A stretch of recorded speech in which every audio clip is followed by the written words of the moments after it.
Ya memang kalau misal kita lost pembelajaran itu sebenarnya tidak bisa karena memang ya secara psikisnya anak-anak memang seperti itu, konsentrasinya terbatas. Betul. Terbatas konsentrasinya. Ya kita biasanya pakai ice breaking.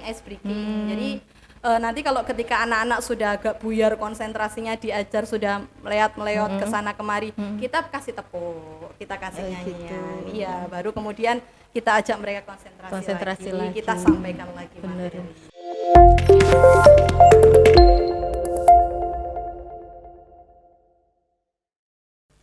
Assalamualaikum warahmatullahi wabarakatuh. Jumpa kembali bersama saya Neng Nita dalam acara Hasanah Ramadan.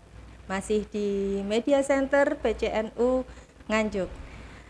Pemirsa yang budiman, telah hadir di hadapan saya seorang ibu. Siapakah dia? Ibu Arina Rosyida SPD. Assalamualaikum Ibu. Waalaikumsalam. Alhamdulillah. Pripun kabar Bu Arina? Alhamdulillah sehat. Bu Arina ini dinasnya di mana nggih? Di MI Terpadu Al-Muttaqin, Desa Lengkong, Kecamatan Lengkong. Wah, jauh sekali. Berapa kilo itu Bu ya kalau dari sini? Berapa kilo ya? Kalau perjalanan kurang lebih setengah jam. Masya Allah. Ya. Alhamdulillah sudah bisa hadir memenuhi undangan kami. Iya. Ya, dalam bincang-bincang kita kali ini kita akan mengupas tentang program Jumat. Biasanya kalau di khalayak ramai itu Jumat berkah. Nah, kalau di tempatnya Ibu ada program apa ini ya di hari Jumat? Ada Jumat sehat dan Jumat bersih. Napa mawon niku Bu? Jumat sehat itu adalah kegiatan peserta didik untuk bidang kesehatan. Di situ biasanya kita isi dengan kegiatan senam, kegiatan jalan sehat di sekeliling sekolah, dan kegiatan Jumat bersih itu adalah kegiatan peduli terhadap kebersihan madrasah. Terutama tentang kebersihan. An-nadhofatu minal iman. An-nadhofatu minal iman, at-tahuru syatrul iman. Alhamdulillah. Berarti tergerak dari hadis tersebut. Betul sekali, tentu saja. Ya. Mungkin ada asbabun nuzulnya sehingga tercetus program ini Bu. Iya. Jadi untuk kegiatan Jumat bersih itu termasuk program baru di madrasah kami, baru kita laksanakan di semester 2 tahun ajaran ini. Sebenarnya untuk kegiatan peduli kebersihan tidak 1 minggu sekali Bu Nita. Kita setiap hari sebenarnya juga menjadwalkan kegiatan piket kelas di masing-masing kelas. Tapi kemudian setelah dievaluasi ternyata kegiatan piket kelas yang setiap hari dijadwalkan itu kurang maksimal untuk di titik-titik tertentu. Kadang ada bagian-bagian kelas yang tidak tersentuh ya ketika piket kelas, jadi semacam seperti apa itu namanya sawang, kemudian untuk kolong-kolong meja, kemudian bagian cepitan-cepitan kursi dan meja itu kadang anak-anak kurang telaten membersihkan setiap hari, sehingga kita inisiatif untuk mengadakan kegiatan Jumat bersih dipandu oleh wali kelas masing-masing. Kita bersihkan bagian-bagian yang tidak begitu tersentuh setiap harinya, termasuk kaca. Jadi itu dipandu, termasuk juga depan kelas ada taman, ada tempat semacam kita kan setiap hari ada program to'am di sekolah. Itu anak-anak apa juga itu, dilatih. To'am di sekolah itu maksudnya makan bersama di sekolah. Bagi yang makan bersama. Iya, jadi saya taunya to'am itu. Ya, to'am itu bahasa Arabnya makanan, ya. Bener nggih Bu ya? Iya, betul sekali. To'am. Iya. Atlubu to'am Bu. Saya minta to'am. Iya. Terus kemudian di program to'am itu anak-anak juga dilatih untuk membersihkan mangkok mereka yang habis makan itu mereka cuci sendiri. Jadi kita sediakan semacam wastafel. Wastafel itu untuk membersihkan mangkok mereka, untuk mencuci mangkok mereka sendiri-sendiri. Nah, itu biasanya sisa-sisa makanannya itu biasanya ada sedikit yang nempel di pojokan atau terus kemudian mengerak kalau tidak setiap hari dibersihkan akhirnya kan mengerak. Betul. Nah, itu juga termasuk dibersihkan ketika anak-anak kegiatan Jumat bersih. Oh iya, berarti kalau boleh tahu Bu, tujuannya itu apa ya? Tujuan tentunya yang pertama kita kan semua kegiatan itu kan untuk melatih keterampilan anak-anak. Termasuk salah satu keterampilan yang perlu kita latihkan ke anak-anak termasuk keterampilan terkait kegiatan bersih-bersih ini. Kalau mereka tidak dilatih sejak kecil maka dia juga tidak akan mengenal keterampilan tersebut. Termasuk juga kemudian tujuan yang kedua adalah membangun sikap gotong royong dengan temannya, peduli. Ketika temannya bersih-bersih kemudian dia diam saja pasti dia malu. Itu kemudian yang kedua melatih kepedulian mereka terhadap tempat yang mereka tinggali setiap hari. Gitu. Kira-kira Bu ya. Iya. Sama anak-anak itu di rumah dilanjutkan apa enggak ya? Ya, karena yang saya tahu, Masya Allah, menyuruh anak itu sekarang betul sekali. Super sekali. Iya, itu tantangan memang ya, tantangan. Benar, ya. Anak zaman sekarang beda dengan anak zaman dulu, ya Bu. Zaman kita waktu sekolah pun berbeda. Sekarang tantangannya lebih banyak gitu loh. Apalagi sekarang sudah zaman digital, kalau mereka sudah pegang HP gitu, orang tua biasanya sudah banyak alasannya gitu pasti. Benar sekali.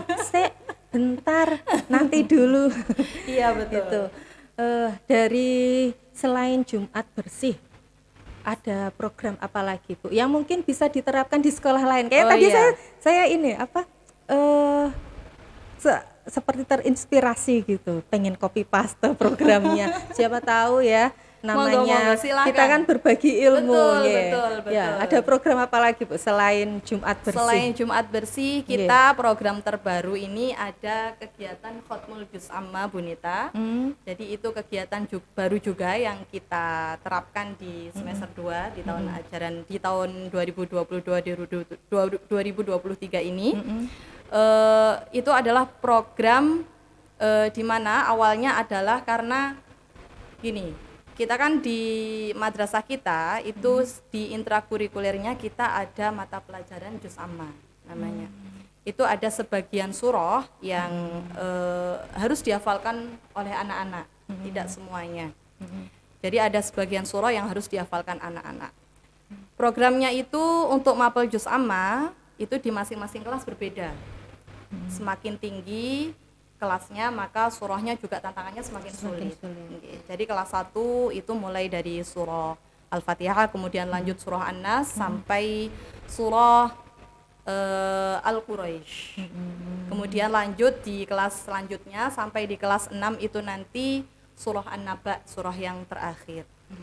Itu surahnya kadang-kadang anak-anak itu untuk kelas 4, 5 itu biasanya surah-surah yang sudah dipelajari di kelas 1, kelas 2 itu mereka lupa. Ambiar. Nah, karena sudah jarang digunakan. Tidak di murojaah. Jadi kita ada sistem murojaah setiap pagi itu pun hanya yang mereka pelajari di kelas di semester itu gitu. Jadi misalnya di kelas 3 membaca surah Asy-Syams, waktunya belajar surah Asy-Syams, maka yang dimurojaah setiap pagi sebelum pembelajaran ya surah tersebut. Nah, kemudian karena kita ngeman mereka sudah pernah dipelajari, sudah pernah dihafalkan kok sampai lupa, akhirnya kita mengadakan program Khotmul Juz Amma. Tujuannya supaya mereka tetap mengingat surah yang pernah mereka pelajari, pernah mereka hafalkan di kelas rendah. Kendalanya saat baik dari Khotmul Juz Amma itu kendala terberat apa? Kendala terberat ketika Khotmul Juz Amma. Khotmul Juz Amma ini kan waktunya tidak singkat ya. Menghatamkan biasanya satu juz. Butuh berapa waktu ya kalau anak-anak itu? Kurang lebih jam 7 kita mulai, nanti selesai jam setengah 9 kurang sedikit. Berarti 1 jam setengah. Iya, 1 jam setengah karena kita membacanya pakai lagu ros, pakai tartil. Jadi ya tidak seperti kalau kita ngaji sendiri, hatamannya biasanya setengah jam sudah selesai. Karena ini kita juga mengajarkan anak-anak untuk membaca dengan tajwid yang benar, maka kita tidak membacanya dengan cepat, tapi kita bacaannya dengan tartil pakai lagu ros. Itu butuh waktu yang lama. Kadang-kadang anak-anak yang ya namanya juga anak-anak ya Bu Nita, fokusnya kadang berkurang ketika mereka sudah agak lama, jadi misal setengah jam gitu mereka sudah mulai, sudah mulai rame lagi. Kita sebagai guru, sebagai pendamping berusaha menertibkan kembali. Caranya gimana itu Bu? Biasanya kita pakai. Saya yakin guru-guru itu juga, aduh anakku nek wis lagi setengah, jadi semisal ngajar 1 jam. Setengah jam pertama itu tenang gitu, tapi setelah itu wes mulai kode-kode bosen, gimana ya supaya kita itu bisa menyeimbangkan anak-anak itu biar istiqomah lah sikapnya itu dari awal sampai akhir. Pripun tidak bisa ya memang kalau misal kita lost pembelajaran itu sebenarnya tidak bisa karena memang ya secara psikisnya anak-anak memang seperti itu, konsentrasinya terbatas konsentrasinya. Ya kita biasanya pakai ice breaking. Jadi nanti kalau ketika anak-anak sudah agak buyar konsentrasinya, diajar sudah meleot ke sana kemari, kita kasih tepuk, kita kasih nyanyian. Iya, baru kemudian kita ajak mereka konsentrasi lagi, kita sampaikan lagi. Berarti nggak cuma orang tua ya Bu ya yang bosen kok ngini. Anak-anak itu ternyata juga ya. Iya sama justru aja. Malah konsentrasinya lebih tidak bisa lama ya, tidak seperti orang dewasa yang ketika mereka sudah niat memang mau konsentrasi lama mereka bisa, tapi kalau anak-anak tidak bisa, mereka pasti terbatas konsentrasi. Dari 2 program yang sudah berjalan gitu ya. Sejauh ini yang sudah mencapai target itu apa ya Bu? Karena ini juga program baru ya Bu Nita. Sementara ini saya lihat menurut kami bisa berjalan lancar gitu saja sudah alhamdulillah. Iya. Jadi sudah bisa berjalan dengan lancar di waktu yang kita tentukan. Itu menurut kami sudah target. Menurut kami sudah target. Khatmul Quran itu diadakan kalau tiap hari apa ya Bu? Khatmul Quran itu 2 minggu sekali. Bergantian dengan kegiatan upacara hari Senin. Padahal kalau upacara itu nggak sampai lama loh. Iya betul sekali. Jadi kita program upacara itu setelah upacara itu ada kegiatan literasi. Oh. Ya, gitu. Setelah upacara ada kegiatan literasi kurang lebih 30 menit, mohon maaf. 30 menit itu anak-anak dibiasakan untuk membaca. Jadi ketika minggu pertama upacara dan literasi, maka minggu berikutnya berseling jadi Khatmul Juz Amma. Oh iya, Khatmul Juz Amma. Oh, Khatmul Quran terus saya tadi. Ya, dari Jumat Bersih dan Khatmul Quran. Khatmul Juz Amma, astagfirullahaladzim, lupa terus saya. Tanggapan dari para wali muridnya. Dari wali murid. Alhamdulillah. Wali murid selalu support dengan kegiatan yang ketika itu sangat bermanfaat untuk anak-anak mereka. Jadi mereka juga sangat mendukung, sangat senang sekali. Jam sekolahnya itu sampai jam berapa Bu di sana? Jam sekolah masuk jam 7, kemudian jam 12 itu mereka sudah selesai KBM, artinya sholat zuhur di madrasah, setengah 1 pulang, tapi untuk kelas 3 sampai kelas 6 itu ada lanjut kegiatan madrasah diniyah. Sampai jam 2. Oh gitu. Jadi satu berarti. Jadi satu. Maka itu namanya MI terpadu. Jadi gitu. Terpadu dengan madrasah diniyah. Iya. Saya baru tahu kalau biasanya kan kalau lembaga-lembaga itu kan sampai jam setengah 1, jam 1 selesai, nanti diniyahnya beda lagi. Berarti ini sudah jadi satu. Sudah jadi satu. Makanya jargon sekolah kami itu sekolah sak ngaji. Gitu ya. Jadi anak-anak yang sekolah di Madrasah Ibtidaiyah Terpadu Al-Muttaqin nanti harapannya ketika lulus mereka bisa ngaji Al-Qur'an dengan benar, dengan tajwid yang benar, dan juga dibekali dengan ilmu-ilmu kitab salaf. Jadi madrasah diniyah itu nanti yang dipelajari adalah kitab-kitab salaf seperti Al-Ala, Mabadi Fikih, itu kita juga bekali bekali mereka dengan kitab-kitab seperti itu. Oke. Ya Allah, baru tahu saya. Alhamdulillah. Nggih, pangestu. Tambah ilmu lagi, tambah apa ya? Informasi lagi. Iya, Ternyata iya. ada suatu lembaga di mana juga memperhatikan diniyahnya. Nggih, nggih. Kebanyakan bukannya saya memandang sebelah mata ya untuk lembaga yang negeri atau apa, tapi saya yakin suatu saat mereka juga akan copy paste ke program-programnya Nggih, yang nggih. karena gini, namanya wali murid itu biasanya cari yang sekalian. Lah, iya betul sekali. Nggih. Nah, mungkin ke depannya ada program apa lagi, Bu? Di sana yang bisa diketok tularkan, apa di copy paste sama lembaga yang lain selain Jumat Bersih, Iya. kemudian Khotmul Juz Amma. Kalau untuk kedepannya kita belum bisa memprediksi karena biasanya kita bisa cetus sebuah program itu kalau kita mengevaluasi apa yang terjadi di madrasah. Biasanya kalau ada masalah gitu. Nah, iya. Jadi Kalau ada setelah masalah baru ada program. Dievaluasi Iya. butuh program apa ini untuk anak-anak ke depan, kita baru bisa mencetuskan sebuah program.